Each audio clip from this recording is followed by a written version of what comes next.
मेरे प्रिय बच्चों, आप सभी लोगों का हमारे इस प्यारा सा चैनल मनोज केमिस्ट्री वाला में स्वागत है, वेलकम है। मेरे प्रिय बच्चों, आज हम लोग कक्षा 10 के गणित के चैप्टर द्विघात समीकरण के प्रश्नावली 4.3 के पहले सवाल को बहुत ही धमाकेदार, बहुत ही आसान तरीके से सॉल्व करेंगे। तो आइए देखा जाए। हम लोग सबसे पहले इस सवाल को पढ़ते हैं और फिर हल करते हैं।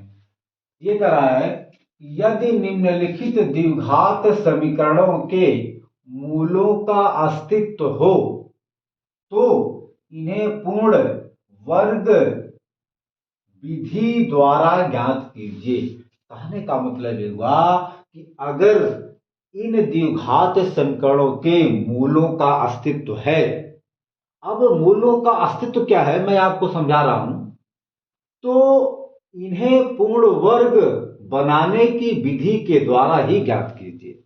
चलिए भैया, अब हम लोग सबसे पहले ये जानेंगे कि वास्तव में द्विघात समीकरणों के मूलों का अस्तित्व का क्या मतलब है। देखिए, मैं आपको बता दूं कि हम लोग द्विघात समीकरण का जो सामान्य समीकरण होता है, जो रूप होता है, वह होता है ax² plus bx plus c बराबर 0। ये द्विघात समीकरण का व्यापक रूप है, सामान्य रूप है। आप यहां पे देख सकते हैं कि x² का गुणांक a होता है, ओके, x का गुणांक b है और ये c है। तो यहां पे एक सूत्र होता है, एक नियम होता है, उसे हम लोग कहते हैं विविक्तिकर। विविक्तिकर, बी बी विविक्त कर, ये होता है। इसको हम लोग कैपिटल डी से लिखते हैं। क्या होता है भैया? यदि b² माइनस 4ac का मान अगर 0 से बड़ा है, पहला शर्त है, अगर हम b² माइनस, देखिए अब आप कहेंगे कि b और a और c ये कहां से आएगा? हम लोग किसी भी समीकरण को इस द्विघात समीकरण के व्यापक रूप से तुलना करके वहां से a का मान, b का मान, c का मान निकालेंगे।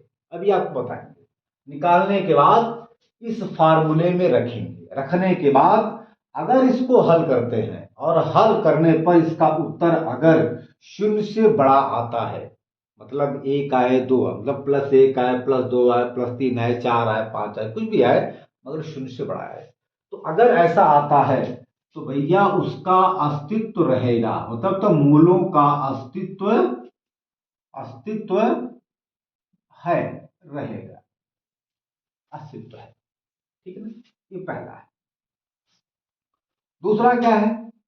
अगर इसी b² माइनस 4ac का मान 0 के बराबर आता है, कहने का मतलब हमने क्या किया, b और a और c के मान को इसमें रखेंगे। रखने के बाद अगर इसको सॉल्व करते हैं, सॉल्व करने पर अगर इसका मान 0 आता है, मतलब 0 के बराबर आता है, तो भी उस द्विघात समीकरण के मूलों का अस्तित्व रहता है। ये अस्तित्व रहता है,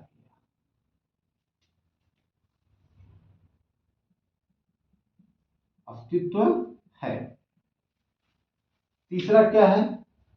अगर b² माइनस 4ac का मान 0 से छोटा है, ठीक है ना? अगर b², देखिए ये चिड़ई होता है, मान के चलिए ये आपका क्या है, चिड़ई है, चिड़िया है, और ये चिड़ई का मुंह है। तो चिड़ई का मुंह, ये क्या है? ये चिड़ई का मुंह है, इधर है। तो चिड़ई का मुंह जिधर होता है वो संख्या बड़ी होती है, और चिड़ई का पूंछ जिधर होता है वह संख्या छोटी होती है। मेरा कहने का मतलब, अगर इसका मान छोटा है किससे? 0 से, अर्थात अगर इसका मान हम लोग हल करके, जब इसको हल करेंगे, जब इसका मान निकालेंगे, अगर इसका मान 0 से छोटा है, मतलब माइनस में आए, -1 आए, -2 आए, -3 आए, -4 आए, -5 आए, मतलब माइनस ही आए, अगर इसका वैल्यू, तो फिर उसका अस्तित्व नहीं रहता है। तो अस्तित्व, मूलों का अस्तित्व नहीं रहता है। बात समझ में आई बेटा? अस्तित्व नहीं है, ये चीज है। तो यहां पे तीन बात हम लोग याद रखेंगे कि हम लोग द्विघात समीकरण को उसके द्विघात समीकरण के व्यापक रूप से कंपेयर करेंगे, तुलना करेंगे। तुलना करके वहां से ए का मान, बी का मान, सी का मान निकालेंगे। निकालने के बाद ठीक है, बी स्क्वायर माइनस 4ac जो ये आपका व्युत्क्रम है, डिस्क्रिमिनेंट है, इसमें हम लोग रखेंगे। रखने पर अगर उसका वैल्यू शून्य से बड़ा आता है तो उस द्विघात संकट के मूलों का अस्तित्व तब रहेगा। यदि बी स्क्वायर माइनस 4ac का मान शून्य के बराबर आता है तो भी उस द्विघात संकट के मूलों का अस्तित्व रहेगा। अगर बी स्क्वायर माइनस 4ac का मान शून्य से छोटा आ गया, मतलब माइनस में आ गया, अगर इसका मान माइनस में आ गया, -1, -2, -3, -4, -5, मतलब माइनस के साथ कुछ भी आ गया, तो फिर भैया उस द्विघात समीकरण के मूलों का अस्तित्व नहीं रहेगा। अगर अस्तित्व नहीं रहेगा तो हम उस द्विघात समीकरण को सॉल्व नहीं कर सकते। तो अगर अस्तित्व है तो हम लोग हल कर सकते हैं, हल कर सकते हैं। अगर अस्तित्व नहीं है, हल कर सकते हैं, तो उसका हल होगा। और अगर अस्तित्व नहीं है तो हल नहीं कर सकते।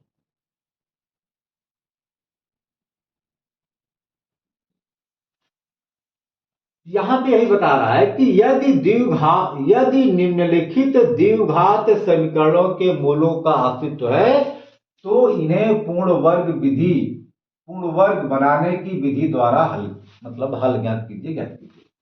तो चलिए भैया, ये आपके पास तीन मूल मंत्र हैं। हम इन तीन मूल मंत्रों से ठीक है इस सवाल को सॉल्व करेंगे।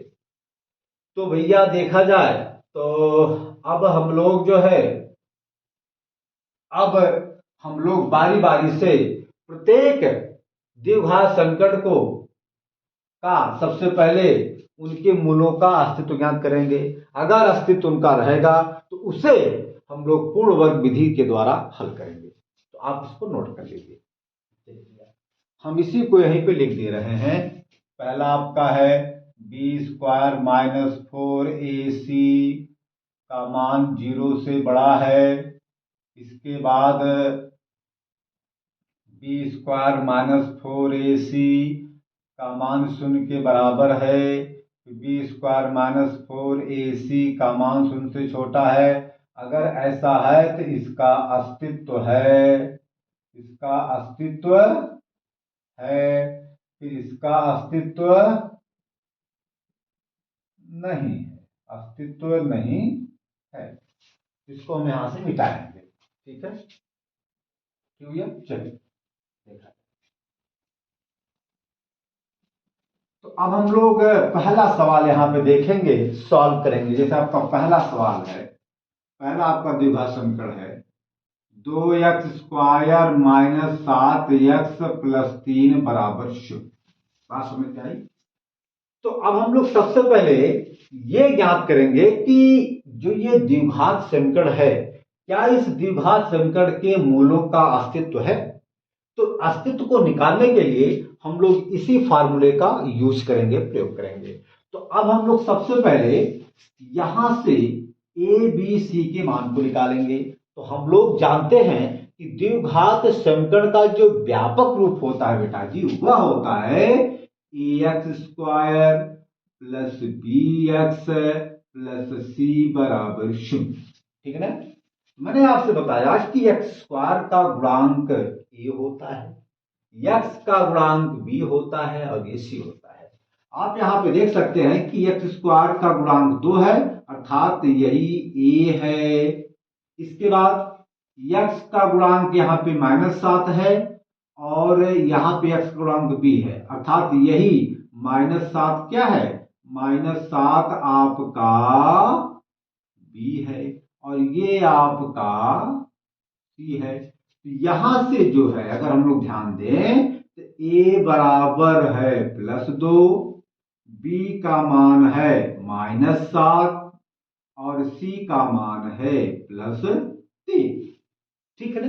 हमने यहां से a² + bx + c जो ये द्विघात समीकरण का जो व्यापक रूप है, इससे हमने इस द्विघात समीकरण का तुलना किया है, कंपेयर किया है। कंपेयर करने के बाद हमने यहां से ए बी सी के मान को निकाल लिया है। अब हम इसमें रखेंगे विविक्तीकरण, इसे हम लोग कहते हैं विविक्तीकरण, डिस्क्रिमिनेंट कहते हैं अंग्रेजी में। तो देखा जाए तो हम लोग जानते भैया b² d का वाई, ये कैपिटल डी, हम लोग इसको कैपिटल डी के बराबर, मतलब इसको हम लोग कैपिटल डी के बराबर लिखते हैं। d का मतलब होता है डिस्क्रिमिनेंट, मतलब विविक्तीकरण। तो b² - 4ac के मान को निकालेंगे भैया। देखा जाए यहां पर b का मान है -7, यहां पे हो जाएगा -7, क्योंकि b का वर्ग है तो -7 का वर्ग हो जाएगा। -4 करेंगे, a का मान है 2 लिखेंगे और c का मान है भैया 3। तो -7 का 2 घात है तो -7 का गुणा 2 बार करेंगे तो हो जाएगा 7×7 अरे भैया -7 गुणे -7, -7 की 2 घात है तो -7 का गुणा 2 बार करेंगे तो हो जाएगा, मल्टीप्लाई करेंगे माइनस का माइनस में तो हो जाएगा प्लस, फिर 7×7 यानी 49 आ जाएगा। ये बात समझ में आई। फिर 4 दूना 8, 8 तिरिक 24 आ जाएगा। 9 में से 4 जाए 5, 4 में से 2 जाए 2, यानी कि ये +25 आया है। जब और ये +25 शून्य से बड़ा है, +25 शून्य से बड़ा है, इसलिए भैया इसलिए इस द्विघात समीकरण के मूलों का अस्तित्व है। जब अस्तित्व है तो अब हम लोग इसे पूर्ण वर्ग विधि के द्वारा हल करेंगे। तो देखा जाए भैया, तो अब हम लोग इसको यहाँ पे सॉल्व करेंगे। तो आपका द्विघात समीकरण है 2x² - 7x + 3 = 0। ओके बेटा जी, चलिए। अच्छा, अब यहां से पूर्ण वर्ग विधि के द्वारा कैसे हल करते हैं, क्या क्या उसका स्टेप है, आप उसको समझेंगे। तो पूर्ण वर्ग विधि से किसी भी द्विघात समीकरण को पूर्ण वर्ग विधि के द्वारा हल करते समय हम लोग काम ये करते हैं कि ये देखते हैं कि x² का गुणांक क्या है। यहां पे x² का गुणांक 2 है। अब हम लोग उसी x² के गुणांक से दोनों पक्षों में, दोनों साइड में भाग देंगे। तो भैया भाग दिया जाए तो यहां पे x² का गुणांक 2 है। अब हम लोग दोनों पक्षों में, इस समीकरण के बाएं और दाएं पक्षों में 2 से भाग देंगे। तो /2 भैया, भाग का मतलब बटा, /2 /2 /2। ठीक है ना, कोई दिक्कत। चलिए भाग देंगे तो ये 2 से 2 कट जाएगा, आ जाएगा x²। फिर आपका ये -7/2 x लिख सकते हैं। इसके बाद प्लस आपका 3 है बटा 2 बराबर, हम लोग शून्य में भाग देंगे 2 से तो शून्य ही आएगा। ठीक है, अच्छा ये तो हो गया। अब दूसरा स्टेप का क्या है, दूसरा स्टेप ये है कि जो चर वाला पद होता है उसको हम लोग बराबर के बाईं तरफ रखते हैं और बिना चर पद वाले संख्या को बराबर के दाएं तरफ लेके जाते हैं। तो आप देख सकते हैं कि ये चर है, ये चर है, मतलब ये चर वाला संख्या है, इतना ये चर वाला संख्या है, और ये +3/2 ये बिना चर पद वाला संख्या है। तो हम लोग इसी बिना चर पद वाले संख्या को बराबर के दाईं तरफ लेके जाएंगे। तो भैया जी ये हो जाएगा x² - 7/2 x बराबर करेंगे, ये पहले से शून्य है, ये 3/2 का चिन्ह प्लस है, जब ये बराबर के दाईं तरफ जाएगा तो ये हो जाएगा -3/2। ये आपका हो जाएगा x² - 7/2 x बराबर -3/2। बात समझ में आई। अच्छा, अब तीसरा स्टेप क्या है। तीसरा स्टेप यह है कि इसमें यह देखते हैं कि x² का गुणांक क्या है। सॉरी, यक्स का गुणांक क्या है? यक्स का गुणांक है -7/2। क्या भैया? -7/2।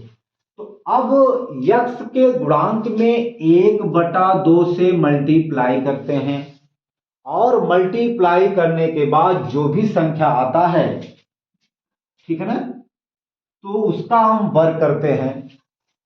यक्स, तीसरा जो स्टेप है, ये देखते हैं कि यक्स का गुणांक क्या है। तो यक्स का गुणांक -7/2 है। सब में यही नियम सब में रहेगा। तो यक्स के गुणांक में 1/2 से मल्टीप्लाई करते हैं। तो हमने मल्टीप्लाई कर दिया। तो भैया मल्टीप्लाई करो। 1 का चिन्ह प्लस है, 7 का चिन्ह माइनस है, तो 7 एकम 7 -7। भैया 7 का चिन्ह माइनस, 1 का चिन्ह प्लस, जब मल्टीप्लाई करेंगे माइनस का प्लस में उत्तर आएगा माइनस, तो फिर 7 एकम 7 बटे 2 दूना 4। ठीक है। तो यक्स के गुणांक में 1/2 से मल्टीप्लाई करते हैं। मल्टीप्लाई करने के बाद जो भी संख्या आता है उसका वर्ग करते हैं, स्क्वायर करते हैं। ठीक है। फिर जो वर्ग करते हैं, वर्ग करने के बाद जो भी संख्या आती है उसको इसके दोनों पक्षों में जोड़ देंगे। यहां जोड़ेंगे, यहां जोड़ेंगे। एक बार फिर बात समझ, एक बार फिर आप लोग इस बात को ध्यान से समझिए। तीसरा स्टेप यह है कि यक्स के गुणांक में 1/2 से मल्टीप्लाई करते हैं। मल्टीप्लाई करने के बाद जो भी संख्या आता है उसका वर्ग करते हैं। तो वर्ग हम लोग यहाँ पे किया है, हमने किया है, -7/4 का वर्ग हो गया। अब इसको सॉल्व भी करेंगे। तो -7/4 का 2 घात है, तो -7/4 का गुणा 2 बार करेंगे तो हो जाएगा -7/4 गुणे -7/4। ये हो जाएगा 7×7 + 49। क्यों? क्योंकि आप यहाँ पे देख सकते हैं कि जब माइनस का मल्टीप्लाई करेंगे माइनस में तो उत्तर आएगा माइनस, और फिर 7×4 = 4×4 = 16। तो इसका वर्ग आ गया 49/16। तो यक्स के गुणांक में 1/2 से मल्टीप्लाई करते हैं, मतलब गुणा करते हैं। गुणा करने के बाद जो संख्या आता है उसका वर्ग करते हैं। वर्ग करने के बाद जो संख्या आता है उस संख्या को दोनों पक्षों में, अर्थात चर पद वाले की तरफ और अचर पद वाले की तरफ जोड़ते हैं। तो भैया आया 49/16। अब हम लोग 49/16 यहां भी जोड़ेंगे और 49/16 यहां भी जोड़ेंगे। ये है तीसरा स्टेप। पूर्ण वर्ग, किसी भी द्विघात समीकरण को पूर्ण वर्ग विधि से हल करने के लिए यही नियम है, यही तरीका है। ठीक है। चलिए इसको हम यहां से मिटाएंगे। ओके भैया जी। अब आप देख सकते हो,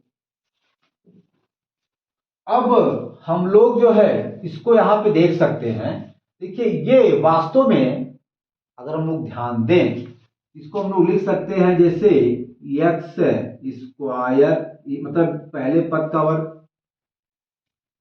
-2 गुणे पहला पद x हो गया, और गुणे दूसरा पद। दूसरा पद क्या है भैया? दूसरा पद है, जैसे ये 49/16 है तो 49 को लिखेंगे 7 और 16 को लिखेंगे 4। तो दूसरा पद आपका 7/4 है तो हुआ -2 गुणे पहला पद x गुणे दूसरा पद 7/4 और प्लस दूसरे पद का वर्ग, मतलब 7/4 का वर्ग 49/16। देखिए अगर इसको सॉल्व करने पर -7/2 आता है तो ये हमारा सही होता है। आप इसको सॉल्व कर सकते हैं। देखिए 2 एकम 2, 2 दूना 4 भैया, -2 गुणे x गुणे 7/4, तो 2 एकम 2, 2 दूना 4, आपका आ गया -7x ना। ये देखिए -7x/2, ये देखिए आपका आ गया। ये आपका हो गया। तो ये वास्तव में अगर देखा जाए ये यक्स और -7/4 का पूर्ण वर्ग है। अरे भैया पहले पद का वर्ग -2 गुणे पहला पद, फिर गुणे दूसरा पद, फिर प्लस दूसरे पद का वर्ग, तो दूसरे पद का वर्ग यानी कि 7/4 का वर्ग। तो ये यक्स -7/4 का पूर्ण वर्ग हो गया। यक्स मतलब का वर्ग हो गया। ये इसको हम लोग यक्स -7/4 का स्क्वायर लिख सकते हैं, होल स्क्वायर लिख सकते हैं। बात समझ में आई? चलिए, तो इसको हम लोग यहाँ पे लिख सकते हैं। तो ये आपका हो गया, ये आपका हो गया भैया यक्स -7/4 का स्क्वायर। इसको बराबर इसको सॉल्व करेंगे हम लोग। तो भैया इसको जब सॉल्व करेंगे तो यहाँ पे आप लोग सॉल्व कर लीजिए, -3/2 और +49/16, लघुत्तम इनका 16 आ जाएगा। 16 और 2 का भाग देंगे 2 से 16 में, तो 2 8 16, उत्तर आया 8, फिर 8 3 24 हो जाएगा -24। यहाँ लिखेंगे प्लस, भाग देंगे 16 से 16 में, उत्तर आएगा 1। 1 से जब गुणा करेंगे 49 में तो आ जाएगा 49। ठीक भैया, 49 का चिन्ह प्लस है, 24 का चिन्ह माइनस है, तो ये आपस में घटेंगे। मैंने आपको कई बार बताया है कि अगर दो संख्याओं का चिन्ह अलग अलग होता है तो संख्याएं घटती हैं। तो 9 में से 4 जाए 5 और 4 में से 2 जाए भैया 2, -25/16 आ गया। ठीक है ना? ओके बेटा जी, -25/16 आ गया।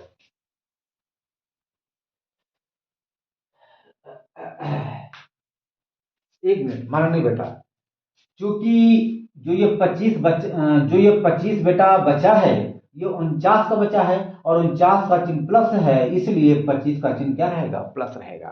ठीक बेटा, तो ये आपका आ गया 25/16। तो हम लोग इसके स्थान पे लिख सकते हैं 25/16।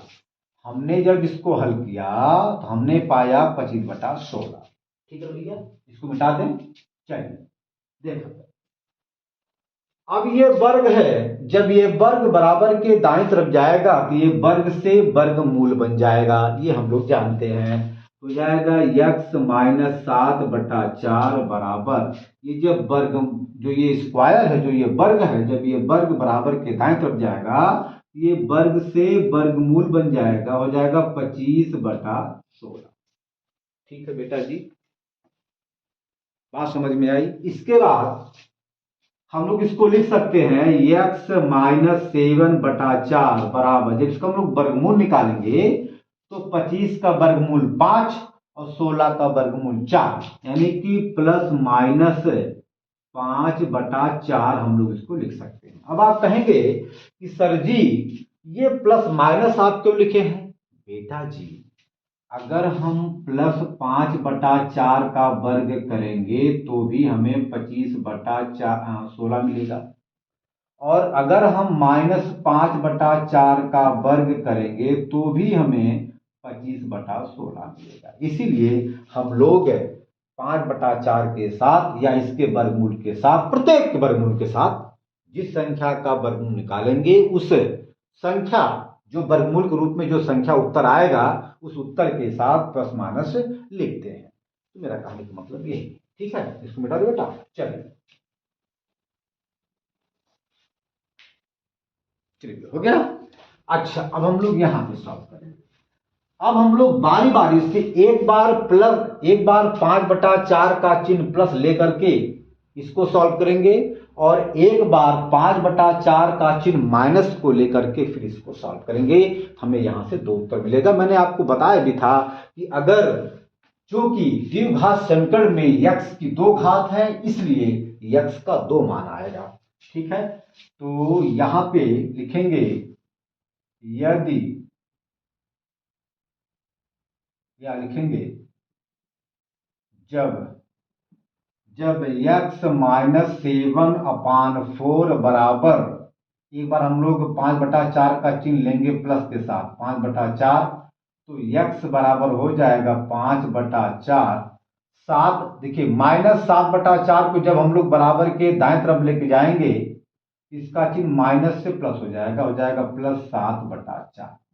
ठीक है भैया, इसका हर बराबर है तो डायरेक्ट हम लोग अंश को आपस में जोड़ सकते हैं, तो 7 5 12, 12/4 हो जाएगा। इसको हम लोग काट भी सकते हैं, 4 1 कम 4, 4 3 12, यक्स का वैल्यू आ गया 3।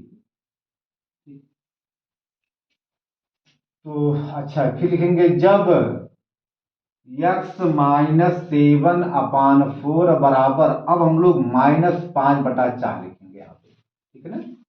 तो x बराबर हो जाएगा -5/4।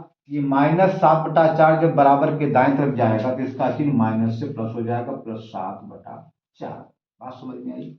जब इसको हल करेंगे तो देखिए इसका हर बराबर है, तो हम लोग इसको डायरेक्ट ऊपर वाले को सॉल्व कर लेंगे। तो 7 का चिन्ह प्लस है, 5 का चिन्ह माइनस है, तो 7 में से 5 जा 2, यानी 2/4 कर देंगे।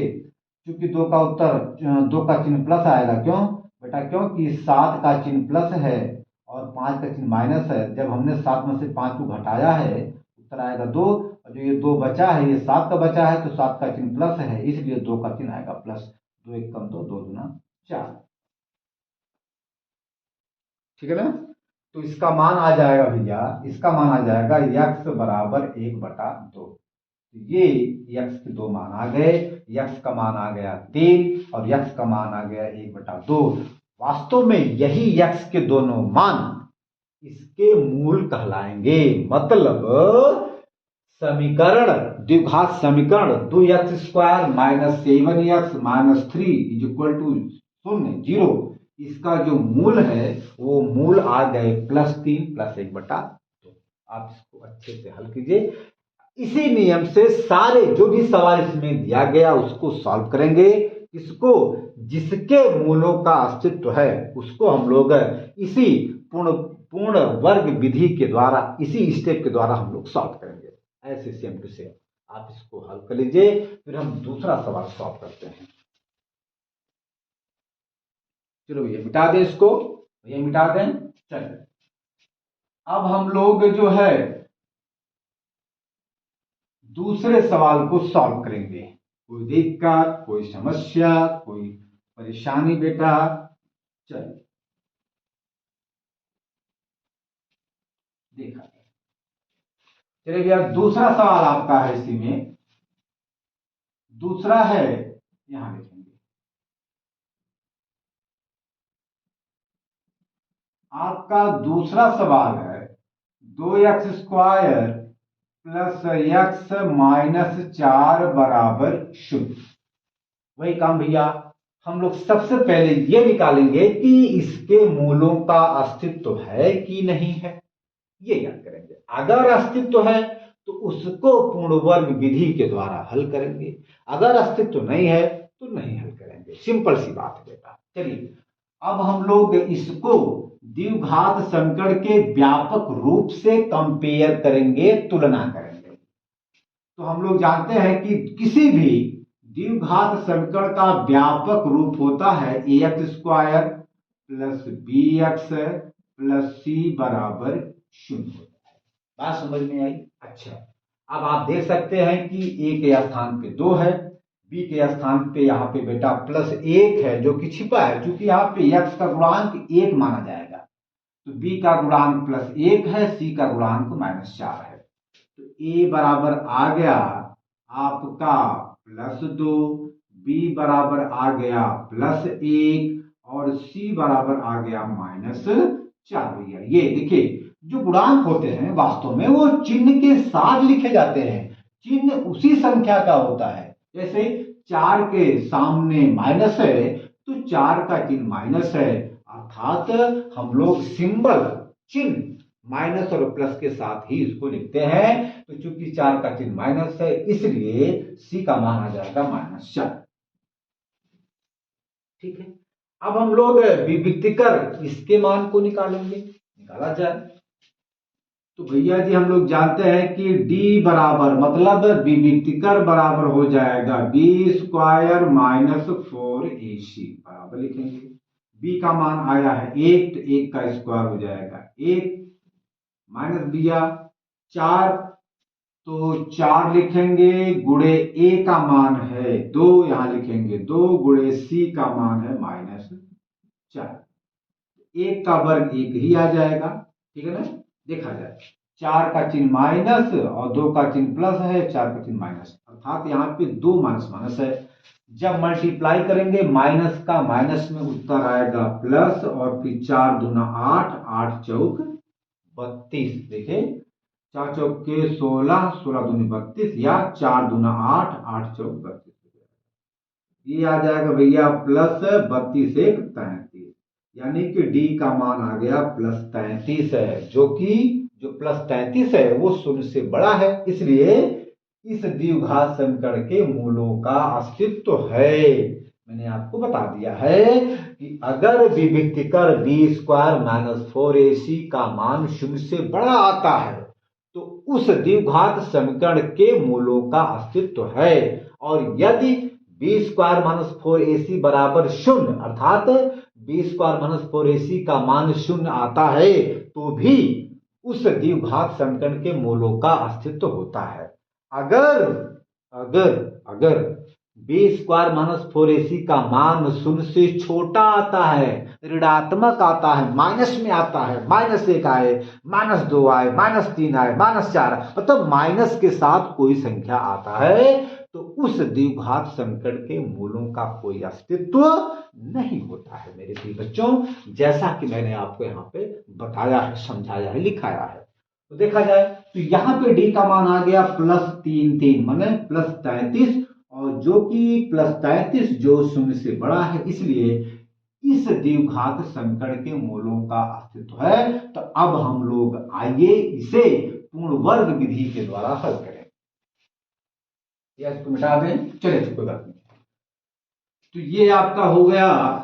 अब हम लोग इसको सॉल्व करेंगे तो 2x² प्लस x और -4 बराबर 0।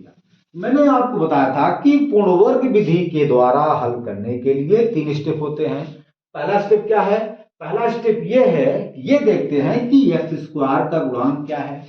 तो भैया जी x² का गुणांक यहाँ पे 2 है, तो x² के गुणांक से दोनों पक्षों में भाग देंगे। यहाँ पे x² का गुणांक 2 है, अब हम लोग 2 से यहाँ और यहाँ दोनों पक्षों में भाग देंगे। तो बटे 2 भैया करेंगे, यहाँ बटे 2 करेंगे, यहाँ बटे 2 करेंगे, यहाँ बटे 2 करेंगे। इसके बाद ये 2 से 2 कट जाएगा, आ जाएगा x²। यहाँ पे प्लस, इसको हम लोग लिख सकते हैं 1/2x लिख सकते हैं। बात समझ में आई? इसके बाद भैया ये आ जाएगा -2 एकम 2, 2 दूना 4, यानी कि आपका आ जाएगा -2। और देखिए शून्य में किसी भी संख्या से जब हम लोग भाग देंगे तो वो शून्य ही हमें प्राप्त होता है। ठीक है ना? अब आगे चलेंगे क्योंकि यहाँ पे जगह नहीं है। चलिए देखा जाए। अब देखा जाए इसके बाद अब हम लोग काम ये करते हैं कि जो चर पद वाला संख्या होता है उसको बराबर के बाईं तरफ रखते हैं, और बिना चर पद वाला संख्या को हम लोग बराबर के दाईं तरफ लेके जाते हैं। तो हम लोग इसको यहीं पर रहने देंगे, बाकी -2 को बराबर के दाईं तरफ लेके जाएंगे। ये हो जाएगा x² प्लस 1/2x बराबर भैया 0, प्लस देखिए -2 जब बराबर के दाएं तरफ जाएगा तो इसका चिन्ह माइनस से प्लस हो जाएगा, हो जाएगा भैया +2। अब यहां चलेंगे हम लोग, सिंपल सी बात। ठीक, तो हो जाएगा x² प्लस 1/2x बराबर आपका ये 2 आएगा। शून्य में किसी भी संख्या को जोड़ेंगे तो 2 ही हमें मिलेगा, वही संख्या हमको मिलेगी। अच्छा, अब काम क्या करते हैं भैया? दूसरा स्टेप क्या है? अच्छा, ये तो आपका हो गया भैया दूसरा स्टेप। दूसरे स्टेप में काम क्या करते हैं कि चर पद वाले संख्या को बराबर के बाईं तरफ रखते हैं और बिना चर पद वाले संख्या को बराबर के दाएं तरफ रखते हैं। ये तो दूसरा स्टेप आपका कंप्लीट हो गया। अब तीसरा स्टेप क्या है? तीसरा स्टेप यह है कि x के गुणांक में 1/2 से मल्टीप्लाई करते हैं। मल्टीप्लाई करने के बाद जो उत्तर आता है उसका स्क्वायर करते हैं, वर्ग करते हैं। वर्ग करने के बाद जब उसको हल करेंगे तो जो भी संख्या आएगा उसको दोनों पक्षों में यहां और यहां जोड़ देंगे। तो भैया जी यहां पे x का गुणांक प्लस 1/2 है, आप देख सकते हो। अब हम लोग इसमें 1/2 से मल्टीप्लाई करेंगे तो उत्तर आ जाएगा 1 एकम 1, 2 दूना 4। ठीक है भैया, आ गए 4 में। अच्छा 4 आया। अब इसका हम लोग वर्ग करेंगे, तो हमने वर्ग कर दिया, तो जब वर्ग करेंगे तो आ जाएगा 1/16। बोलो भैया जी, कोई दिक्कत, कोई समस्या? 16 आया। ठीक है भैया, 16 आ गया ना। अच्छा 16 आ गया। अब इसी 1/16 को यहां और यहां दोनों तरफ जोड़ेंगे। भैया जोड़ दीजिए।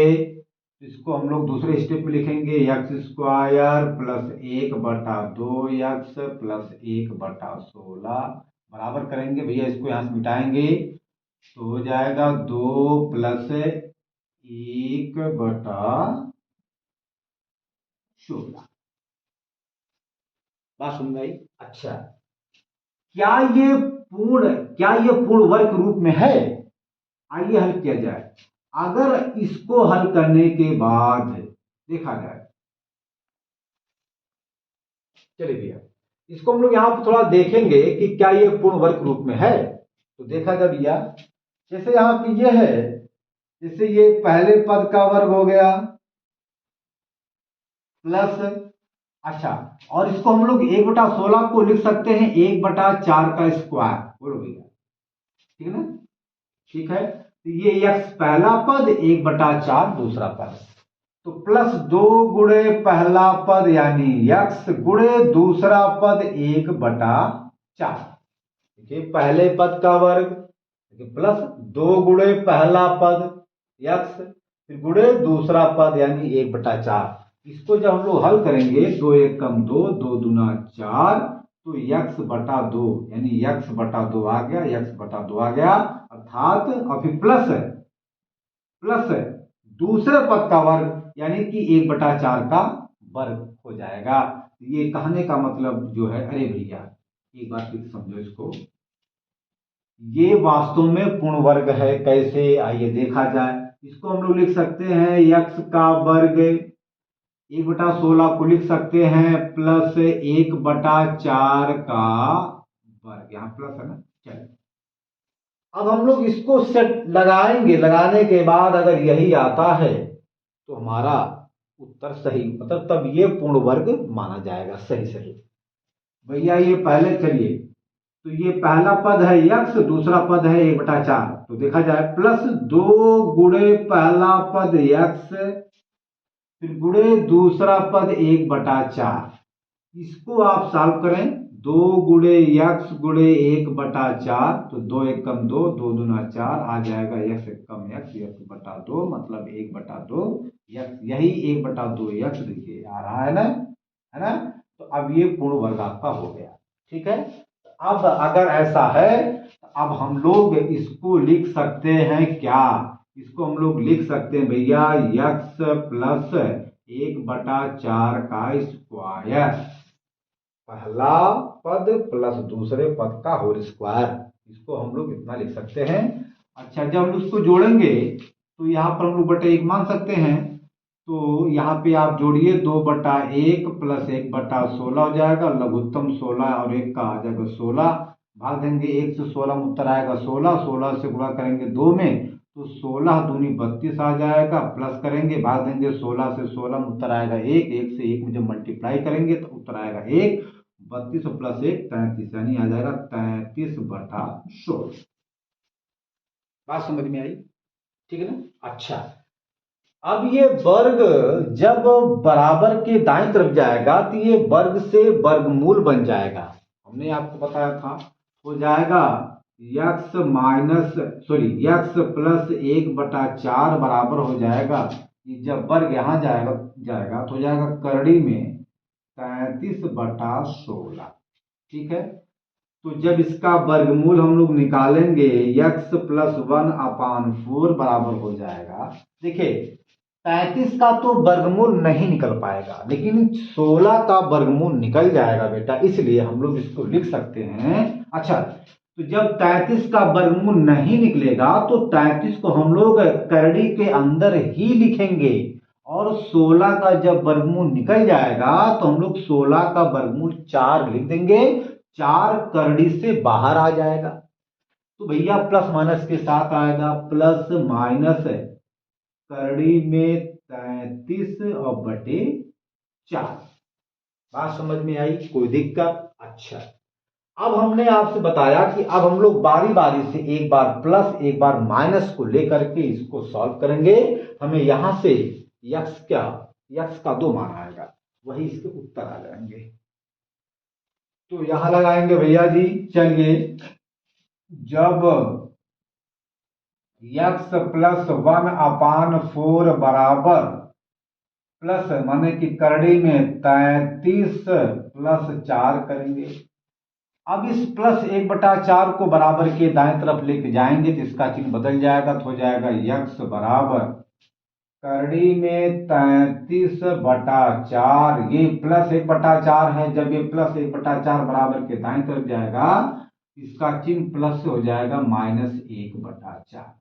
भैया जी देखिए, हर बराबर है, हम लोग इसको जब हर बराबर है तो हम लोग डायरेक्ट अंश को घटा देंगे। यहाँ पे हो जाएगा करड़ी में 33 माइनस 1/4, ये यक्स का 1 मान।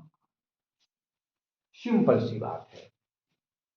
जब लिखेंगे, जब तो यहां लिखेंगे भैया, यहां तो लिख देंगे, जब यक्स प्लस 1/4 बराबर, अब लिखेंगे माइनस करड़ी में 33/4, तो यक्स बराबर क्या हो जाएगा भैया, माइनस करड़ी में 33/4, ये प्लस 1/4 जब बराबर के दाएं तरफ जाएगा तो इसका चिन्ह प्लस से हो जाएगा माइनस भैया 1/4 हो जाएगा। हर बराबर है, अब हम लोग अंश हर बराबर है तो अब हम लोग डायरेक्ट अंश को सॉल्व कर देंगे। यह जाएगा भैया माइनस, ठीक है ना, 33 माइनस 1/4 कर देंगे। हम लोग यहाँ पे चाहे तो माइनस को कॉमन ले सकते हैं, -1 प्लस करड़ी में, ठीक है ना, या ऐसे कर लीजिए, करड़ी में 33 प्लस 1/4, ये यक्स का दूसरा मान आ गया। ठीक, कोई दिक्कत? चलिए बच्चों, यहां पे ये स्क्रीन पर दिखाई नहीं दे रहा है, तो इसको अब हम लोग यहां पे लिखेंगे बेटा जी। तो यक्स का मान आ गया यहां पर, देखिए जब इसको हमने सॉल्व किया है तो ये यक्स का मान आया है माइनस करड़ी में 33 फिर +1/4, ये यक्स का दूसरा मान आ गया, अर्थात यही यक्स के 2 मान आ गए। इसी यक्स के दोनों मान को मूल कहेंगे, 2 मूल हमें प्राप्त हो गया। तो बेटा जी आप इसको अच्छे से नोट कर लीजिए, फिर हम तीसरा सवाल, मतलब पहले का तीसरा सवाल यहाँ पे सॉल्व करते हैं। मेरे प्रिय बच्चों, एक वीडियो बनाने में 3 से 4 घंटा लगता है। मेरे प्रिय बच्चों, आप लोग कम से कम शेयर, सब्सक्राइब और लाइक और साथ साथ कमेंट जरूर किया करें मेरे प्रिय बच्चों, क्योंकि हम बहुत परिश्रम से वीडियो बनाते हैं। ठीक बेटा जी, आप इसको हल कर लीजिए, फिर हम अगला सवाल सॉल्व करते हैं। बेटा हो गया, इसको मिटा दें। चलिए, अब हम लोग जो है तीसरे सवाल को यहां पे सॉल्व करेंगे, बिल्कुल इसी तरह, just like same rule, same तरीका, सेम मैनर की तरह हम लोग सॉल्व करेंगे बेटा, सेम नियम की तरह हम लोग सॉल्व करेंगे। तो अब आपका तीसरा सवाल है 4x² प्लस 4 करड़ी में 3x, देखिए करड़ी में 3 है और x करड़ी से बाहर है, +3 बराबर 0। मेरे प्रिय बच्चों, बात समझ में आई? चलिए देखा गया। तो हम लोग सबसे पहले ये निकालेंगे कि क्या इस द्विघात समीकरण के मूलों का अस्तित्व है। तो अस्तित्व है कि नहीं है, इसको निकालने के लिए ये रूल अप्लाई करेंगे। ठीक है, चलिए ये देखा जाए। लेकिन हम लोग सबसे पहले यहां से b मतलब a b c के वैल्यू को निकालेंगे। तो a b c के वैल्यू को निकालने के लिए हम लोग इस द्विघात समीकरण को द्विघात समीकरण के व्यापक समीकरण से कंपेयर करेंगे, तुलना करेंगे मेरे प्रिय बच्चों। तो किसी भी द्विघात समीकरण का जो व्यापक रूप होता है वह होता है ax² plus B x plus C बराबर 0 भैया। आप देख सकते हैं कि ए के स्थान पे 4 है तो ए बराबर 4 आ गया। बी के स्थान पे भैया ये प्लस 4 कड़ी में 3 है तो बी का मान आ गया ना 4 कड़ी में 3 आ गया। और सी के स्थान पे भैया प्लस 3 तो सी का मान आ गया प्लस 3। यहां पे प्लस लिखें चाहे ना लिखें वहां पे प्लस माना जाता है। अब हम लोग विविक्तिकर के मान को निकालेंगे, इस सूत्र को लगाएंगे, अप्लाई करेंगे। तो विविक्तिकर डी बराबर होता है, हम लोग जानते हैं बी स्क्वायर माइनस 4ac। निकालेंगे इसके मान को। यहां पे b का मान है 4 करड़ी में 3 तो 4 करड़ी में 3 हो गया। और चूंकि b का स्क्वायर है तो इसलिए 4 करड़ी में 3 का स्क्वायर हो जाएगा माइनस 4a। a का मान यहाँ पे 4 है तो हम लोग यहाँ पे 4 लिखेंगे और c का मान 3 है तो हम लोग यहाँ पे 3 लिखेंगे। दूसरी बात, अब यहाँ पे 4 कड़ी में 3 का स्क्वायर है तो 4 कड़ी में 3 का स्क्वायर का मतलब 4 कड़ी में 3 का गुणा 2 बार होगा। अरे भैया 4 कड़ी में 3 गुणे 4 कड़ी में 3 बराबर हो जाएगा 4 चौके 16। कड़ी में 3 का जब गुणा कड़ी में 3 में करेंगे तो केवल 3 मिलेगा भैया। तो 16 तिया 48, ठीक है। ये इसका मान आ गया 48 माइनस 4 चौके 16, 16 तिया 48 भैया। ये आपका 0 आ जाएगा। 0 आया तो इसका अस्तित्व है। देखिए अगर बी स्क्वायर माइनस 4ac का वैल्यू का मान 0 आता है तो उस द्विघात समीकरण के मूलों का अस्तित्व होता है। अर्थात इस द्विघात समीकरण के मूलों का अस्तित्व है। तो जब अस्तित्व है तो अब हम लोग इसे भी पूर्ण वर्ग विधि के द्वारा हल करेंगे। आप इसको नोट कर लीजिए। अब हम आगे चलेंगे बेटा जी।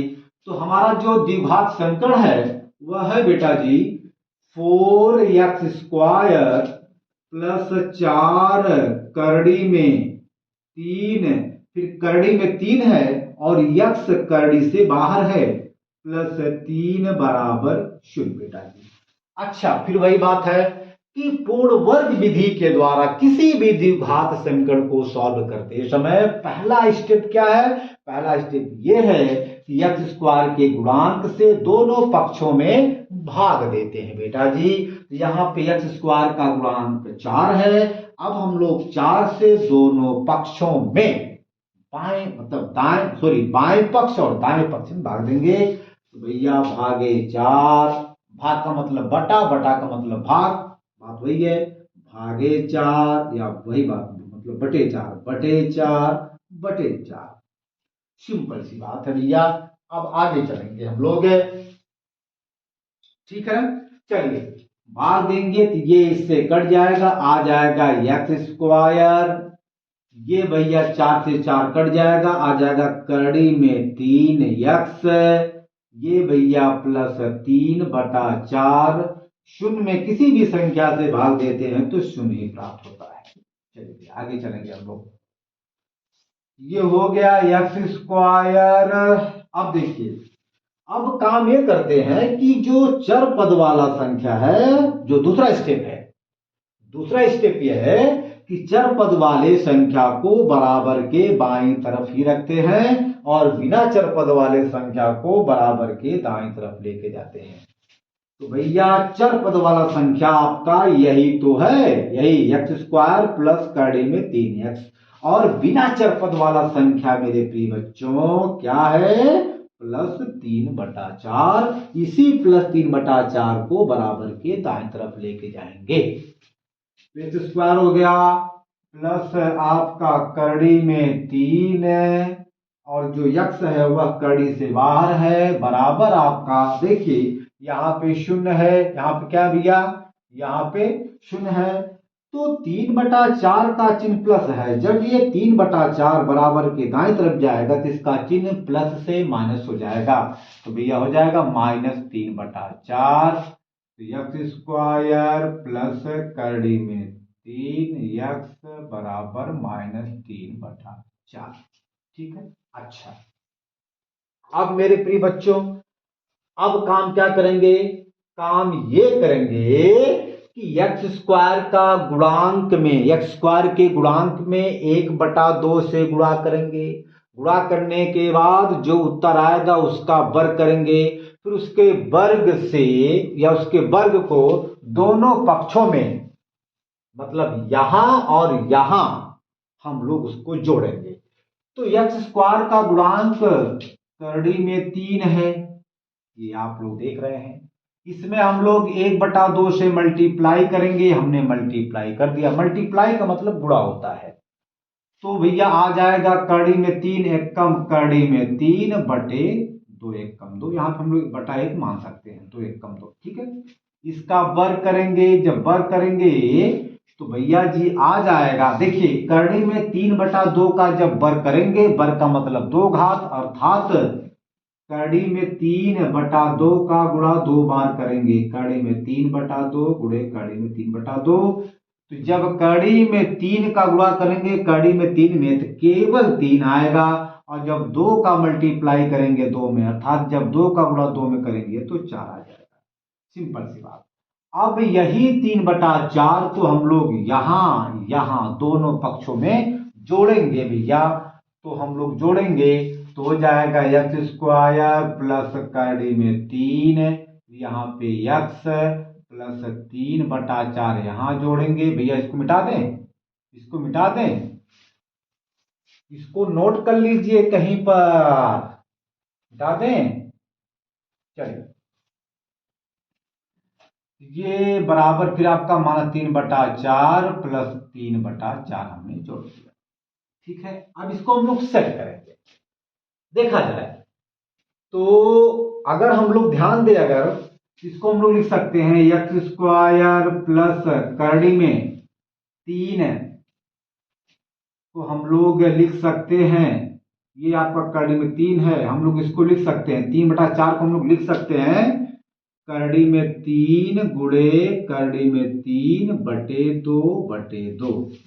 इसको अगर आप ध्यान दें 3/4 को हम लोग इस रूप में लिख सकते हैं, ठीक है। आइए हम लोग इसको सेट करते हैं, क्या ये पूर्ण वर्ग है? तो देखा जाए, ये पहले पद का वर्ग है, धन 2 गुणे पहला पद एक्स गुणे दूसरा पद यानी कड़ी में 3/2 धन दूसरे पद का वर्ग, अर्थात कड़ी में 3/2 का जब वर्ग करेंगे तो हमें यही 3/4 मिलेगा। इसको आप यहां से काट सकते हैं, जब काटेंगे ये आ जाएगा प्लस करड़ी में 3 और यक्स, यही आपका आया है ना, यही आपका आया है ना। अब ये पूरा का पूरा क्या है, पूर्ण वर्ग के रूप में है। बात समझ में आई? अच्छा, इसको जब आप जोड़ेंगे तो ये सुना जाएगा बेटा, क्यों? क्योंकि 3/4 का चिन्ह प्लस है, फिर 3/4 का चिन्ह माइनस है। जब दोनों देखिए संख्याएं दोनों सेम है और दोनों का चिन्ह अलग अलग है तो ये आपस में घटेंगे, जब घटेंगे तो शून्य आ जाएगा, ठीक है। अब हम लोग इसको देखिए ना, ये हमने इसको यहां पर लिख करके समझा दिया है कि ये यही चीज है ना, ये आपका बराबर मतलब शून्य के बराबर हो गया। इसको हम यहां से मिटा सकते हैं भैया, ये तो मैंने आपको समझाने के लिए किया था, तो इसको मिटा दें। चलिए, तो कहने का मतलब हुआ कि अब हम लोग इसको, अब ये जो है एक्स प्लस करड़ी में 3 ना, करड़ी में 3/2 का पूर्ण वर्ग है, ठीक है, और ये बराबर शून्य के बराबर आ गया, ठीक है। तो जब ये वर्ग, अच्छा अब हम लोग इसको सॉल्व करेंगे तो देखा जाए, जब ये वर्ग बराबर के दाएं तरफ जाएगा तो ये वर्ग से वर्गमूल बन जाएगा। तो भैया ये हो जाएगा एक्स प्लस करड़ी में 3/2 बराबर करड़ी में 0। शून्य तो शून्य का वर्गमूल शून्य ही हमें, मतलब शून्य का वर्गमूल हमें शून्य ही प्राप्त होगा। बात समझ में आई? चलिए, तो ये हम लोग लिख सकते हैं एक्स प्लस करड़ी में 3/2 बराबर शून्य, ठीक है ना। तो अब चूंकि शून्य का चाहे चिन्ह प्लस लिखें चाहे माइनस लिखें, उससे कोई दिक्कत की बात है नहीं। तो यहां से x का मान आ जाएगा। अब इसको हम लोग सॉल्व करेंगे तो यक्स बराबर आपका यहाँ पे है यक्स प्लस कड़ी में 3/2 बराबर 0 है। तो यक्स बराबर आपका आ जाएगा 0। ये कड़ी में 3/2 का चिन्ह प्लस है, जब ये बराबर के दाएं तरफ जाएगा तो ये प्लस से हो जाएगा भैया माइनस, माइनस कड़ी में 3/2 आ जाएगा। ठीक है, तो यक्स का मान आ जाएगा माइनस कड़ी में 3/2। हम लोग इसी को 2 बार लिखेंगे बेटा, क्यों? क्योंकि मैंने आपको बताया कि अगर किसी भी समीकरण में मतलब द्विघात समीकरण में हम लोग जानते हैं कि चरपद की घात 2 होती है, इसलिए जब उसको सॉल्व करते हैं तो यक्स के 2 मान आते हैं। तो यही सेम टू सेम एक मान और आ जाएगा, ये आपका, ठीक है ना, 2 मान आपके आ गए। कहने का मतलब यक्स बराबर माइनस कड़ी में 3/2, ये पहला मान, और यही सेम टू सेम यक्स बराबर माइनस कड़ी में 3/2, ये दूसरा मान आ गया। ठीक है ना, तो ये हल हो गया, आप इसको अच्छे से नोट कर लीजिए। अब हम चौथा सवाल यहाँ पे सॉल्व करेंगे बेटा जी। हो गया, इसको मिटा दें, चलिए हो गया बेटा, हो गया, इसको मिटा दें। ओके, बहुत ही सिंपल है मेरे प्रिय बच्चों, आइए इसको हम लोग यहाँ पे हल करते हैं। इसको मिटा दें, चलो अब पहले सवाल का बिल्कुल अंतिम सवाल है, चौथा सवाल, इसको हम लोग हल करेंगे यहाँ पे। तो ये आपका चौथा सवाल है, 2x² प्लस x प्लस 4 बराबर 0। तो सबसे पहले हम लोग ये देखेंगे कि क्या इस द्विघात समीकरण के मूलों का अस्तित्व है। अगर अस्तित्व है तभी हल करेंगे, और अगर अस्तित्व नहीं है तो सॉल्व नहीं करेंगे, सॉल्व नहीं होगा। ठीक है ना, तो देखा जाए तो हम लोग अब यहां पर सबसे पहले द्विघात समीकरण के व्यापक रूप से कंपेयर करेंगे, से तुलना करेंगे बेटा जी। तो किसी भी द्विघात समीकरण का जो व्यापक रूप होता है वह होता है ax² plus bx plus c बराबर 0 बेटा जी। a के स्थान पे 2 है, अर्थात a बराबर 2। b के स्थान पे बेटा जी यहाँ पे प्लस 1 छिपा है, यहाँ पे 1 छिपा है। यक्स का ऋणांक यहाँ पे 1 है, अगर यक्स के आगे कोई संख्या नहीं है तो वहां पे 1 मानते हैं। यहां पर b के स्थान पे आ जाएगा प्लस 1, अर्थात b बराबर आपका आ जाएगा 1, और c के स्थान पे आ जाएगा प्लस 4, मतलब c बराबर 4। अब हम लोग यहाँ पर विविक्तिकर d के मान को निकालेंगे भैया। तो कैपिटल D बराबर होता है b² माइनस 4ac। यहाँ पे b का मान है 1, तो 1 का वर्ग हो जाएगा, माइनस 4a का मान है 2, यहाँ 2 लिखेंगे। c का मान भैया यहाँ पे 4 है, 4 लिखेंगे। 1 का 2 घात, अर्थात 1 का गुणा जब 2 बार करेंगे तो उसका मान 1 ही आएगा, तो आ जाएगा 1 माइनस 4 दूना 8, 8 चौक 32, 4 चौक के 16, 16 दूनी 32। देखिए 32 बड़ा है, 1 छोटा है, 32 का चिन्ह माइनस है, 1 का चिन्ह प्लस है, तो ये आपस में घटेंगे। 32 में से 1 जा भैया माइनस 31, अर्थात d का मान आ गया माइनस 31, जो कि 0 से बहुत छोटा है। इसलिए इस द्विघात समीकरण के मूलों का कोई अस्तित्व नहीं है। जब नहीं है तो इसको सॉल्व नहीं करेंगे। तो मेरे प्रिय बच्चों, आज प्रश्नावली 4.3 का पहला सवाल जो भी था हमने उसको सॉल्व किया है। अब हम इसके बाद जो भी सवाल हैं उसको हम लोग अगले वीडियो में सॉल्व करेंगे। धन्यवाद।